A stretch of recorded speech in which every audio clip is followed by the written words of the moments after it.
Ei, menino, tu bebeu esse vídeo de remédio todinho. Tu não tem medo de morrer não, Zé Piton? Ele bebeu porque é doce. Eu já te falei, não é pra tu comprar mais remédio doce pra esse menino. Ele come com farinha. Valha-me Deus. Mas todo remédio de tosse é doce, Zé. Esse menino é porque é doido.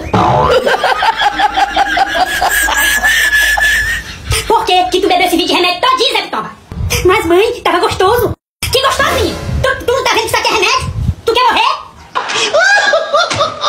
E outra, os meus remédios coloridos que eu trouxe lá na farmácia não tem mais nenhum na caixa.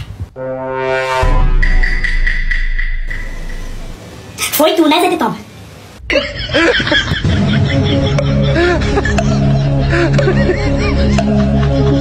Meu Deus.